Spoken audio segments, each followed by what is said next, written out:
Revolution defines us. Innovation makes us move, connects us. We explored the unknown, revealed what was hidden. It surprised us, thrilled us, surrounded us. It found a voice of its own. It accelerated. So did we. Introducing Halo, the guiding light in your AI journey. With me, you can create autonomous agents that can do anything. Deliver new levels of customer experience. Turn internal obstacles into operational excellence. Just tell me what you're looking for, and together, we'll bring it to life. Are you ready? Let's get to work.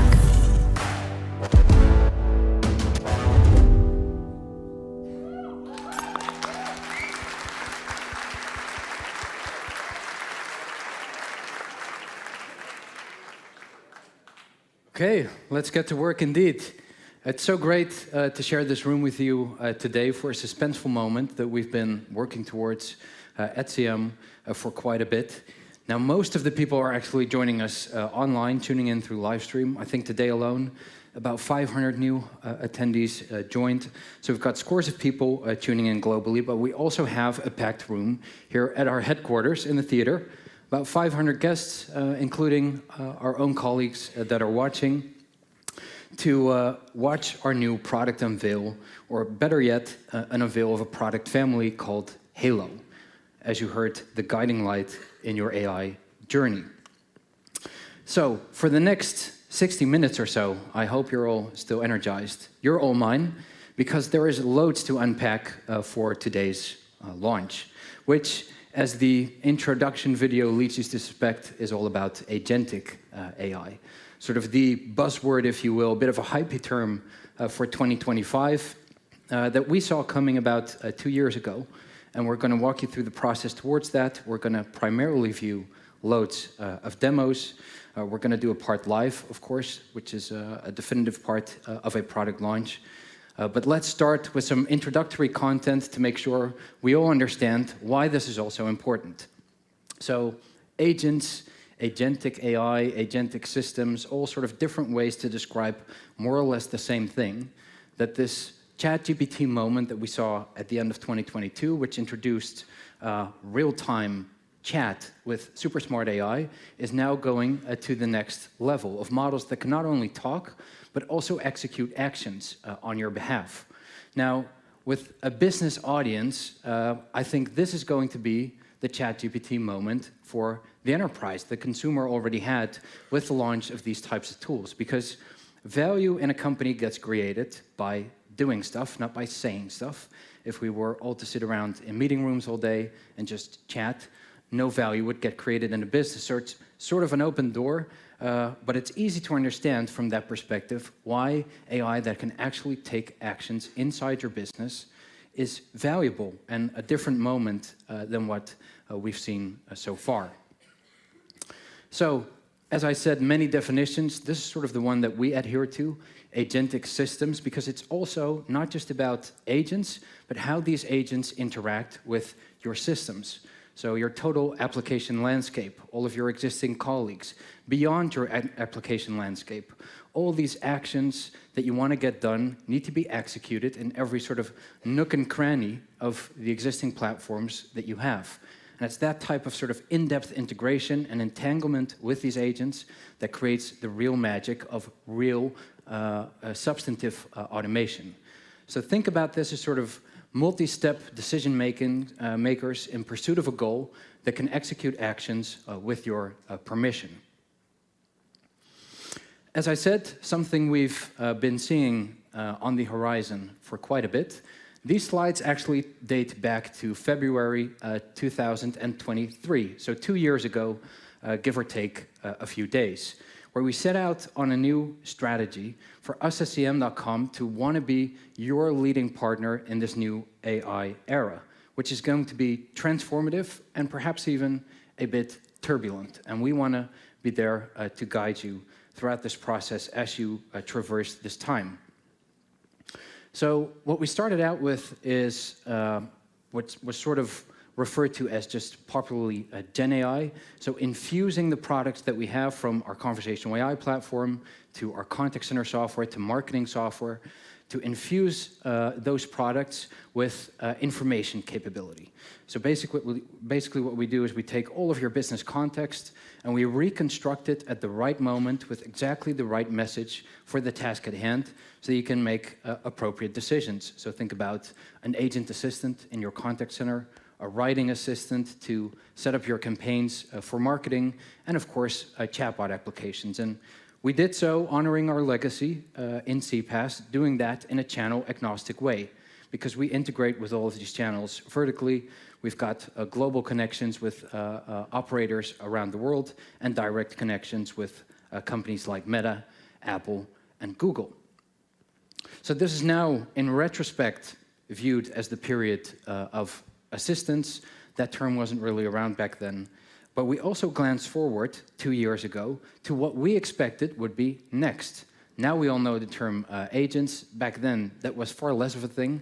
And we said, you know what? We've always been helping our clients to unlock value in customer-facing applications, but we expect that they're going to ask that from us for internal applications as well, internal workflows. So not just lifting up customer experience, but also helping you to streamline operations for what we refer to as operational excellence.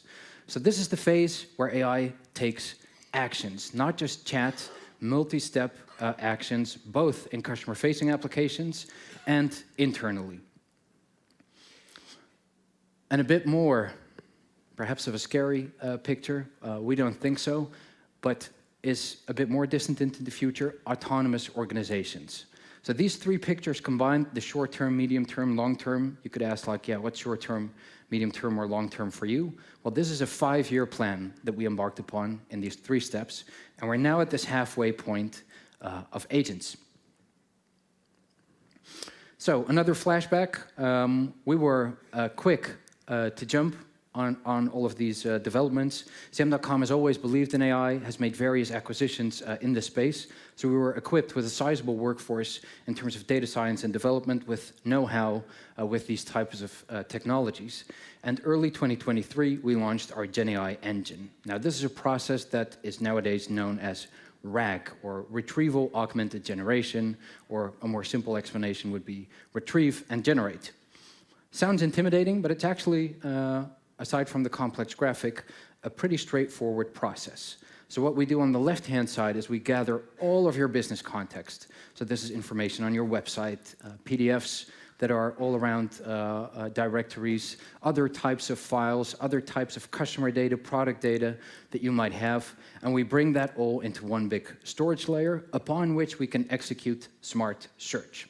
So this retrieve and generate process is basically a question comes in, we search for your business context, we lift up the content that is most similar and or relevant, and we reconstruct it with an AI model to be a perfect fit for the task at hand at the right moment on the right spot. So that unlocks these assistants in your software. And we also made a few important decisions back then in terms of how we want to bring these capabilities towards our clients. A big one is being model agnostic. So this landscape can be a bit complex to explore, but we obviously have the big sort of closed source players. So this is OpenAI with the GPT series and the O series. We've got Google DeepMind with their Gemini models, Anthropic with Claude. But we also have this very rich ecosystem, which is often referred to as open source, but could be more appropriately referred to as open weights. So these are models for which we have raw access. We can sort of spin up our own GPU clusters, train them, fine-tune them, custom to what we want, so that you as a client, irrespective of your regulatory environment, your use case, or the product of CM that you're using, are always guaranteed to have access to the state of the art, letting aside if we define state-of-the-art as the smartest model or the fastest model or the most cost-effective one, depends on the use case. We want you to have that flexibility, so when the next big thing comes along, you're not stuck with a single model and can keep moving forward in the fast pace this is going to be required from you in the years to come. And this is also pretty important. From the beginning, it was not just about the functionals, like what can we do for you, but how do we do it? So the non-functionals. Safety, obviously a major concern. So we guard you against prompt injections. These are techniques to sort of elicit behavior from a model that's less desirable, like talking about your competitor, swearing, or whatever that you wouldn't like. And other guardrails to prevent hallucinatory behavior and undesirable properties of these types of models. Obviously, we don't operate in a vacuum in the business world. Stuff gets regulated, and we have lots of business in Europe, so this is all GDPR compliant, and we make sure that we have the appropriate certifications so that we are compliant on your behalf, and we can get checked upon it. And finally, we are proper stewards of your data. So even though we know for a fact that it's sort of impossible for your information to seep into these models and to get accidentally trained on, just to be extra sure, we automatically redact personally identifiable information, so it is 100% sure that this can never occur. Now, I want to help you through some confusion because this AI era, if you will, comes with loads of information that you might be discussing at parties, the dinner table, the meeting room, that can lead to confusion. You know, people shouting, in 2026 this will happen, in 2027 that thing will happen. And you can have the fair question like, how do we know? Is this not just people making some guesses to draw eyeballs? And you can see that because the popular press sort of oscillates between there will be no more jobs by the end of the year, which is not true, or it was all a hype, party's over, pack your bags, we can go home. And both are false. And for the people in the industry, those types of articles can be a bit annoying to read because it's actually far more of a scientific estimation because we can actually calculate what type of progress to expect in what time span. This is what has become known as the scaling laws. Now, without sort of trying to bore you with too many technical details or academic stuff, this is important to get into your mind because you are guaranteed to go through this period. It's not press writing about popular stuff. These are calculations. We know for a fact that these times are coming. So what these models are neural networks, and that's just a digital emulation of a human brain. Inside your brain, you have 100 billion brain cells. Each of those brain cells or neurons has about 1,000 connections to the other cells, and that brings you to what is referred to as a connectome. So in a biological organism, that would be the brain. And we can draw comparisons between a biological brain and a digital brain by counting the number of those connections. And it turns out, if we scale up 3 things in concert, these models get smarter. So that's the amount of learning material at their disposal, so data, information. It's the brain size, if you will, so the number of parameters, and the amount of time that it has to learn expressed in computation power or duration of computation. And this trend was picked up years ago, and we had sort of the first neural networks for natural language, the first LLMs, if you will. They were comparatively about the size of a fruit fly. And they couldn't do many interesting things, actually. But then sort of a new generation came along, this sort of the GPT-2 era, and it was the size of a zebrafish. Then when the ChatGPT moment came, we were already at the size of a rat, still small though. And then the moment when we all realized, hey, something's definitely going on here that doesn't show any signs of stopping, it was about the size of a bottlenose dolphin. That already sounds smart, but still 50 times fewer connections than we have. But it's interesting that with this 50 times sort of more compact size, these models already displayed intelligence and capabilities that oftentimes are beyond human capabilities. This is not everything, though. It's how we learn, right? Scaling up the amount of information, the amount of time that we have. So you put a smart kid with a big brain in a classroom, give him lots of books and lots of time, and then the learning process definitely does its thing. But there's also thinking in the moment. So if I were to ask the audience right now, what is the square root of 2304? You wouldn't be able to blurt out 48. You have to think about it. And it works the same way for these models. When we also give them time to think, so to ponder upon the question that they're supposed to answer, they get smarter still, and the outputs get even more impressive. You may have heard something about this model from China called DeepSeek in the news. It's one of these reasoning models that takes time to think to produce a better answer. Of course, they were not first, but they're taking up a lot of the attention at the moment. Now, just to illustrate, we're going to go back to high school. This is a normal distribution, and in the middle we have the median point of human IQ. So this is how we would measure human IQ. On average, that's 100. And you could already see with the quote-unquote old scaling laws, all of these top-tier models creeping up to the median point of people. And then September 2024 comes along, the first reasoning model, O1 Preview by OpenAI, and it surpasses that point. Now, September 2024 isn't too long ago. They've already announced O3. Competitors are working on this stuff, and that is rumored to range at about 157 in terms of IQ points. I don't know about you. I'm no dummy, but I know for a fact that I don't rank up to that point. So it's already smarter than us, and this trend shows no signs of stopping. Which brings some uncertainty to society, to businesses, like what is this all going to change? And we figured, how can we best play our part for clients with all this buzz and uncertainty and doubt going around? Well, not everything, fortunately, is uncertain. So there are a couple of trends that have been very consistent over the years. Models getting smarter is one. Models getting more reliable, so less prone to hallucinatory behavior. Getting more native capabilities, better short-term memory, better cost-performance ratio, and they get faster over time.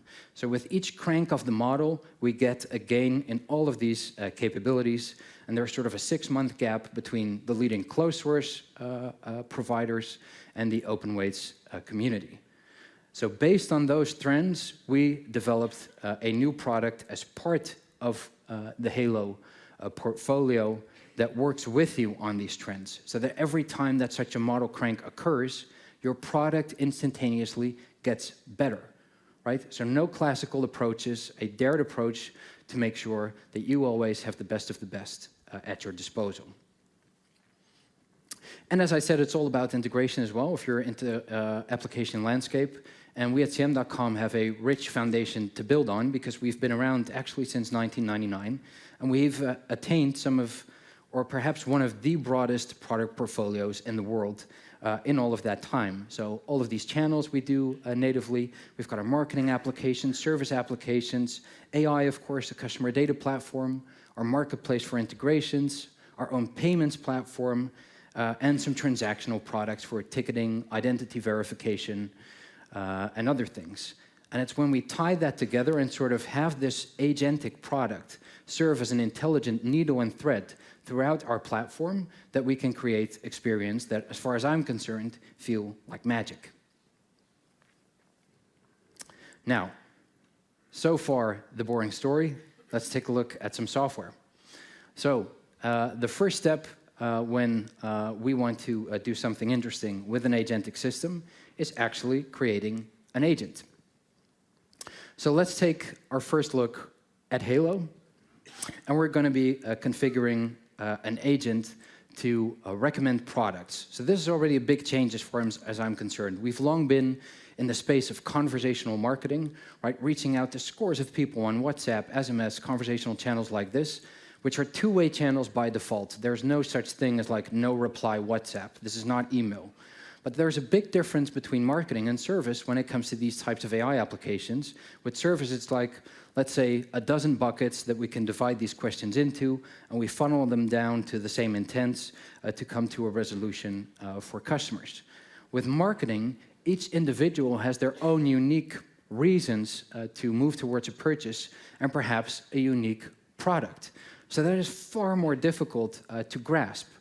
And this flexibility of agents that have a degree of autonomy finally allows us to have it be more salesy and have a response to a marketing message be treated like as though it were an inside sales representative. So what we're setting up here is something that's going to reply to people who respond to a marketing outreach. Of course, being CM, we know what marketing message was sent because it happens on our channels. And when that response comes in from the consumer, we know what the original campaign was, we know the response, and we can enter a substantive conversation. So what we're going to do in this case is set up some product search.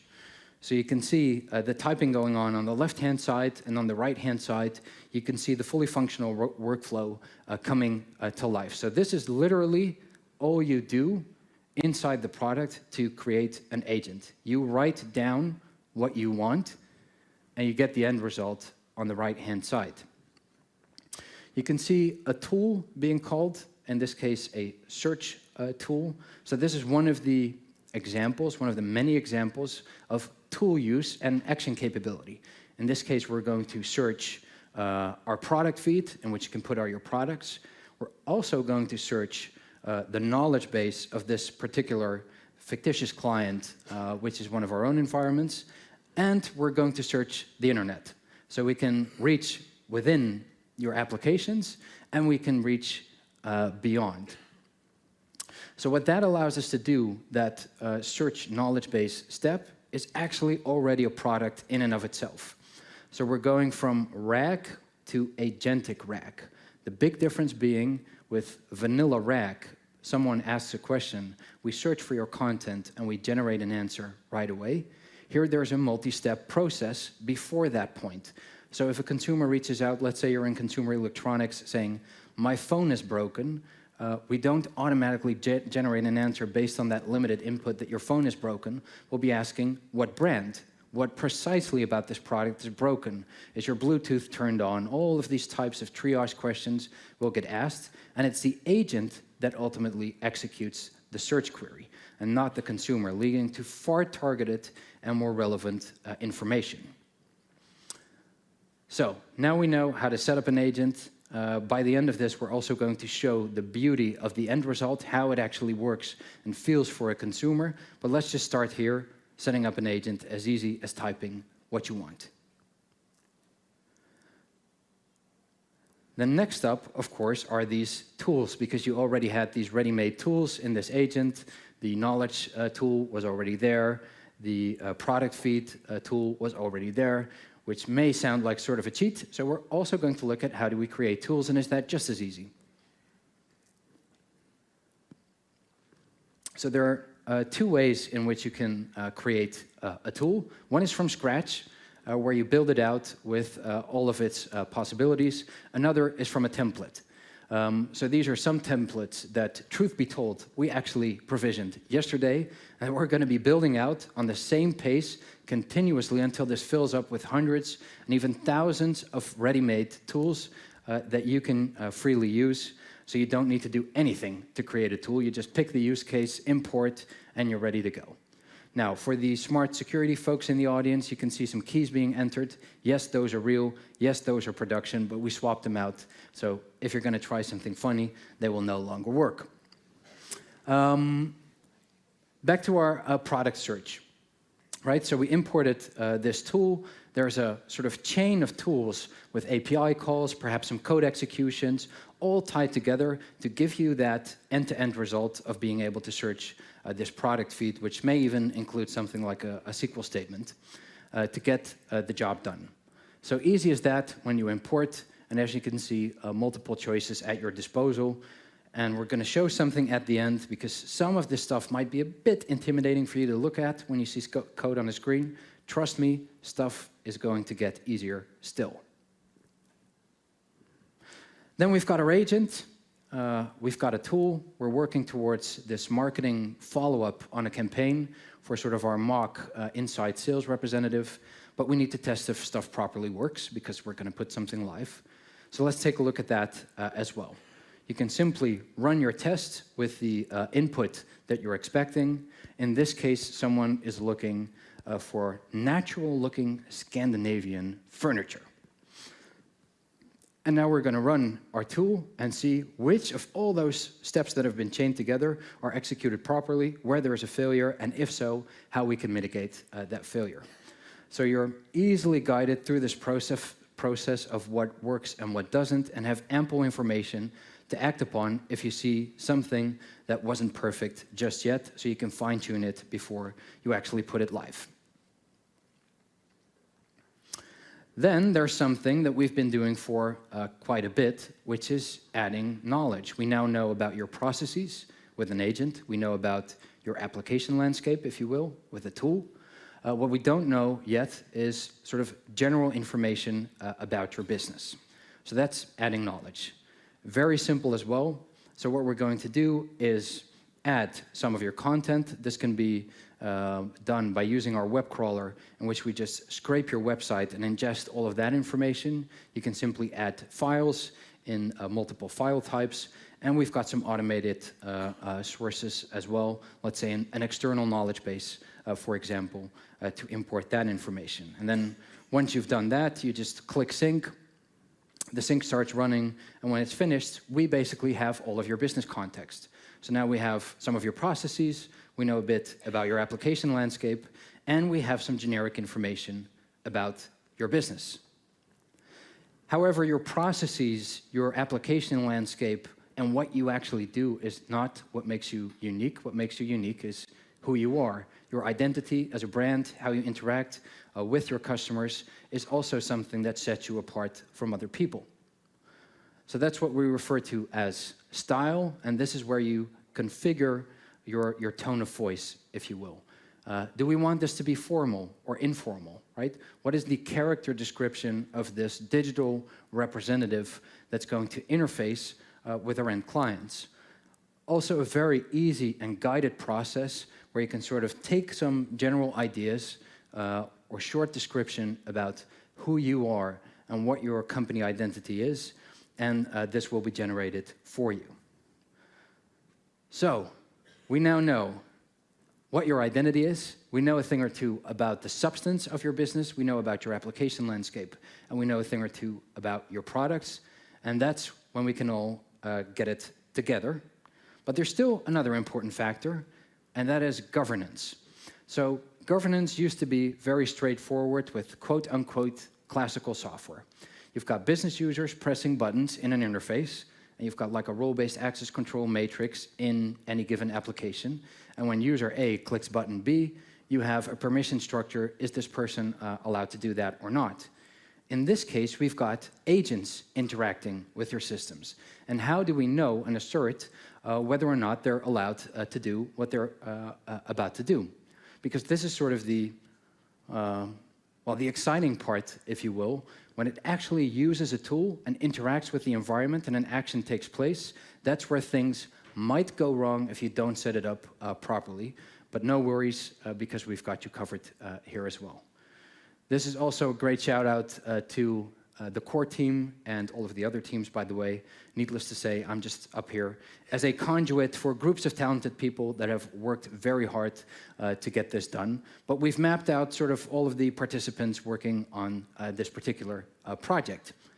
Now, what this does is allows you to fully map an organizational chart of your company and assign teams, individual people, roles, and set permission structures on an organizational level so that you can execute an approval flow, for example. So if an agent is about to do something that has sort of a risk profile, might cost lots of money, you can have a text go to the CEO saying, is this okay? Can this action be executed? Or wherever you want to have these permission structures reside inside your business. Now, that is one example, but there are many more, of course, in both external and internal applications. Who gets to ask questions about what knowledge? Who gets to interact with which agent. You want this sort of unstructured, fuzzy AI agent world to become structured again, so you can be confident that nothing's going to happen that you don't want to happen. So now we have, well, the first part, agents, an application in and of itself. We've got tools, the integration with your and our full application landscape. We've got all of the knowledge, we've got all of the information about your business, and sort of the permission structure, or, well, we don't like the term here, but I'm going to say it nonetheless, hierarchy of the company to make sure everything can be set up properly. Now, what does that result in? How can you interact with any of these agents? Well, there are many ways, but let's start with the most straightforward one in the test center of the Studio application of Halo. So here you can see sort of the finished product recommender and how it's going to work. We're going to spin it up, take it for a run, and it's going to do its thing and execute product recommendations as a follow-up to a marketing campaign. Now, here we're going to see another interesting part about sort of the scope of what this can do. So it's not just in the test center. Obviously, you can do it on all channels, but also on applications like Slack or Teams. You can trigger it with a message. You can also trigger it with an event. So it doesn't have to be a conversational experience. It can literally automate almost anything you can think of. And it's fully multimodal. So here we just share a picture. Here are some colors that I have in mind. Can you recommend me some products that are fitting given this color palette? And we look through countless of products based on that information and offer up a selection of products that are a fit for that color palette. And here you can see in that query part that it figured out how to execute that search just based on the picture, and it even found out the color codes to make sure it comes up with an accurate representation of what was requested. Super cool, but we had some more parts aside from product search in the agent that we set up. Another part was searching for knowledge, so agentic RAG, multi-step search to get to the very best answer. And now we get some follow-up questions like, okay, great offering. What are the delivery times for this specific product? And then it's going to look and see which qualifying questions it needs to ask first. Do you live on the ground floor or high-rise? Especially in the case of furniture, you can well imagine that it takes some special equipment if you have to go up. So that can be a relevant triage question before we actually execute our search.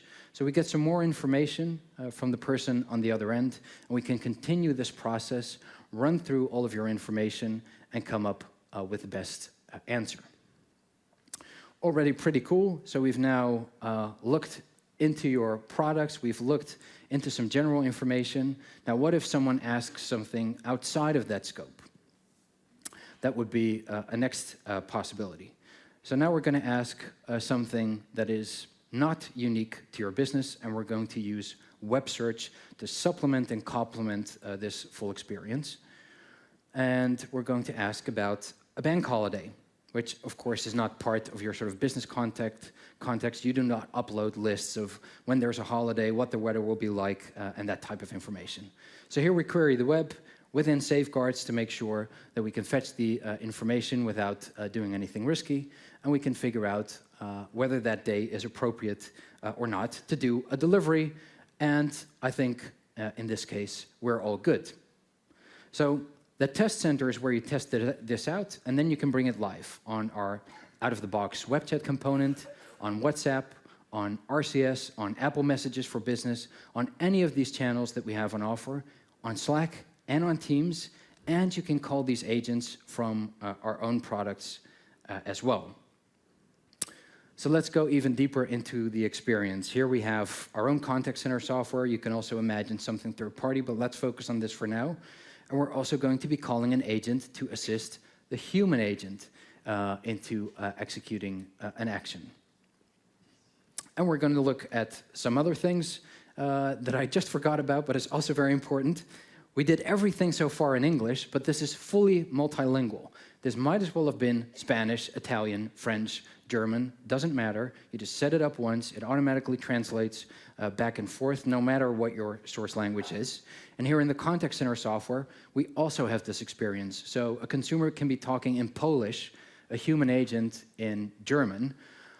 The human agent will see German messages, the Polish consumer will see Polish messages, and neither of the two actually notice that they don't speak the same language and can have a coherent conversation. And within all of these multilingual capabilities, we can then also call an agent to assist us, and we can fetch the product recommender right from the tool and make sure that it does the same thing from all of these places and automates a lot for you.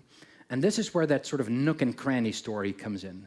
Because we know in the screen who the customer is, what their email address is, their phone number, which tags are assigned to this conversation, what the conversation history is, which channel the conversation is taking place on, who the human agent is, in which department. These are all questions and all pieces of context that it just knows automatically because it's all connected. So it doesn't have to ask these questions. And you get the same experience with our customer data platform, which just plugs in. So you don't even need to ask, like, okay, what's your email address? You might know already if they're a logged in user on your website, and we can just fetch it from the CDP as well.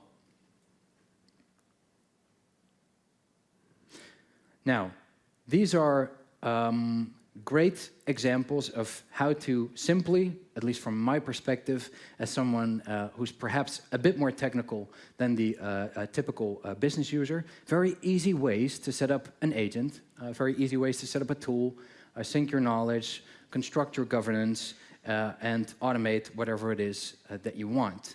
But it could be the case that you look at this and think, this is still too complex for me. I find that hard to imagine, typing what you want and getting the end result provisioned, allowing you to create what used to take you like scores of development teams to get done. But it could be the case that you want it even more simple. And we want to make that barrier as low as possible, because that's where another part of the magic is.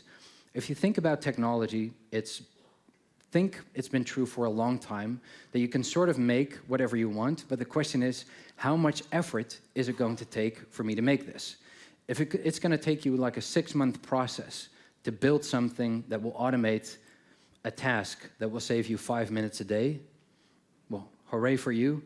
You're not going to get a return on investment because, yeah, that 6-month CapEx is not going to result into return on investment. So the lower we get that barrier to get something automated, the more of these types of tasks that used to be beyond scope, beyond horizon, we can pick up on. And that means that all of these sort of nitty-gritty things that you've maybe found annoying over time, I really wanted to get out of the way and automated and streamlined, if not for your customer experience, then for your internal organization, now become accessible. And you can move far faster in automating work. So, we also have a live part as part of the demo that's going to show you how we're even further lowering this barrier to entry and making it super accessible for everyone in this room and everyone tuning in live to construct these types of processes and agents and make it as simple as possible so that you are going to automate as much as possible.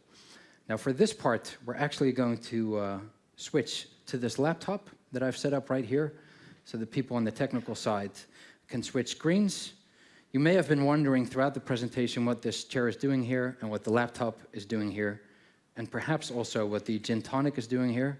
But for our American counterparts, this is still Europe, and yeah, probably the bulk of the workforce in Europe, closing in to 5 p.m., is tuning out and taking some rest. So I feel free to do the same. Let's take a look.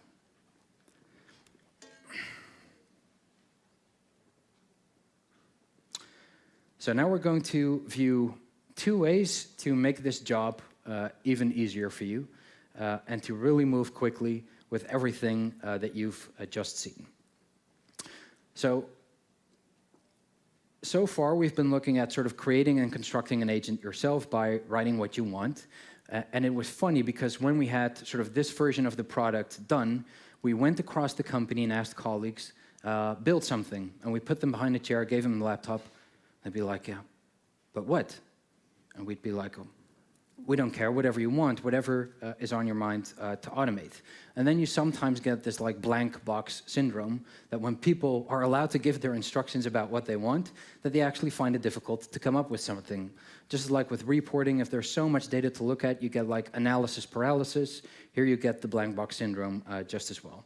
So it'd be far easier if you can just start out with a simple goal and be assisted in this creation process.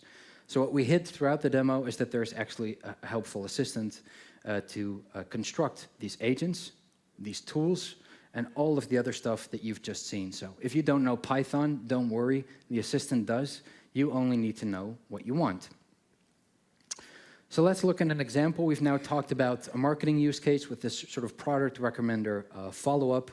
But what about service? Pretty straightforward when you see automations like this, that service is on sort of the list of possible things to automate. But let's take an example for that. So for this fictitious company that we have that sells furniture, a club mall, it has a written down return policy. I don't have to think about it. Some colleague in the past already did. So I just fetch this return policy and I give it to the assistant, and I'll just say, create an agent with this. I think that's a task we can all complete, asking it to create an agent with this information.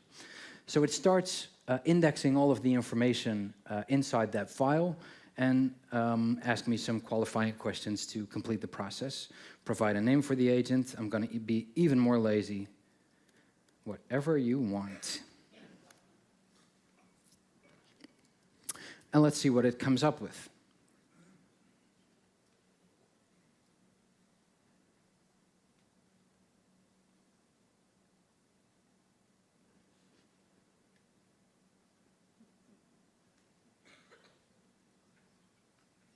This is always a suspenseful moment. Of course, demo effect. I forgot to say a prayer to the demo gods. Shame on me for doing so. Let's just try again.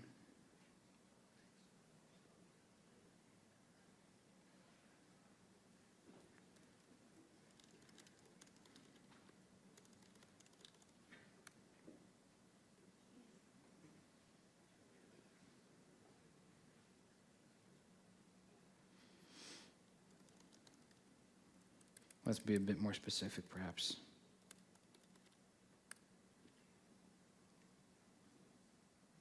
Well, it keeps me waiting in this suspenseful moment. This gin tonic actually comes in handy.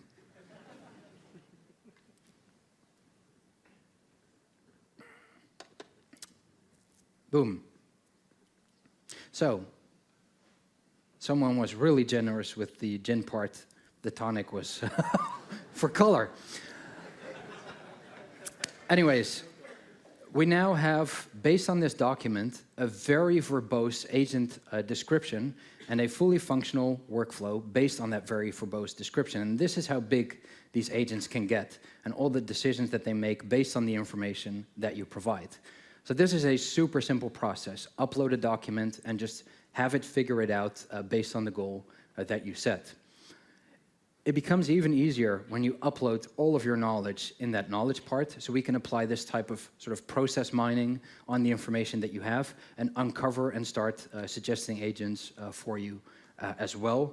So that even if you don't have a goal in mind, maybe you have some information from which we can distill what might have been a goal, so that still you automate some of these processes.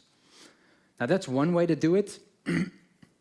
Now imagine you're even lazier than this, and it's just too much of a sweat for you to upload a document and spell out the words, create an agent, because yeah, it's almost 5 o'clock. The gin tonic's really strong, appealing, so you want to be lazier still.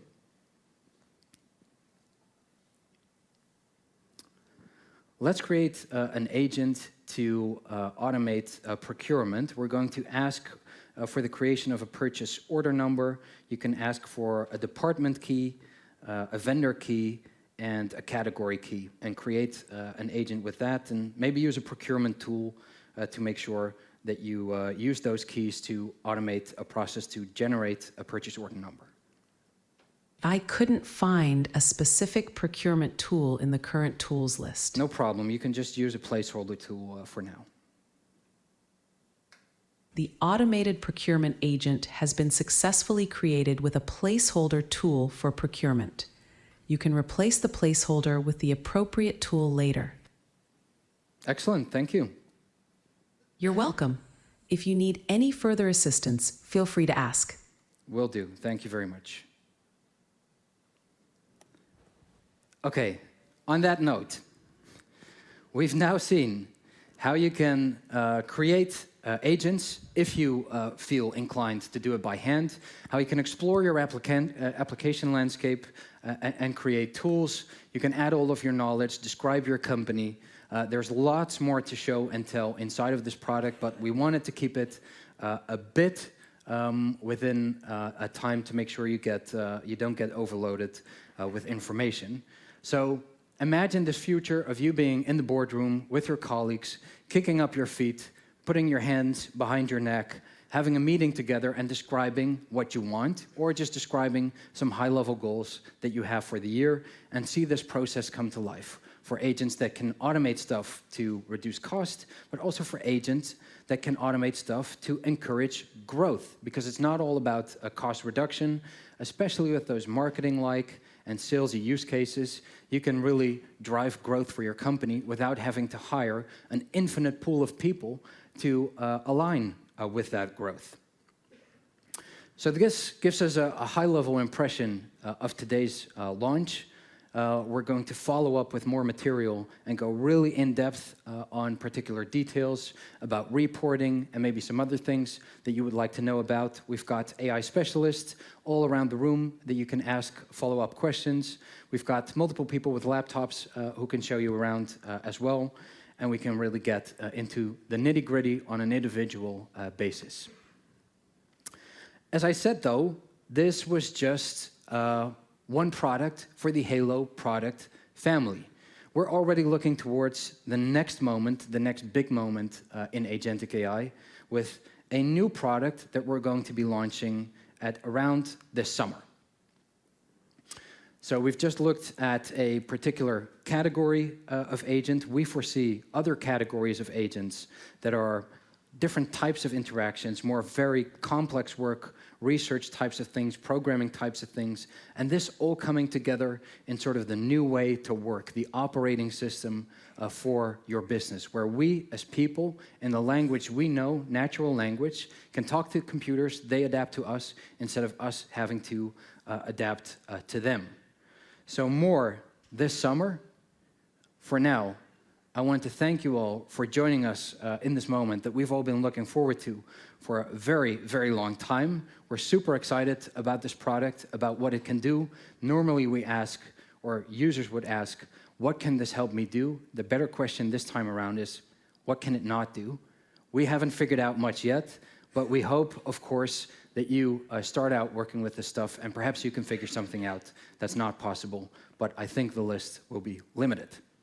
Thank you all very much for tuning in online, for joining here in this theater. We sort of almost exceeded the fire department amount, so we had to stop. So for those of you who couldn't attend physically, hopefully we can host you next time in the summer. Thanks again, and see you next time. Thank you very much, Rutger.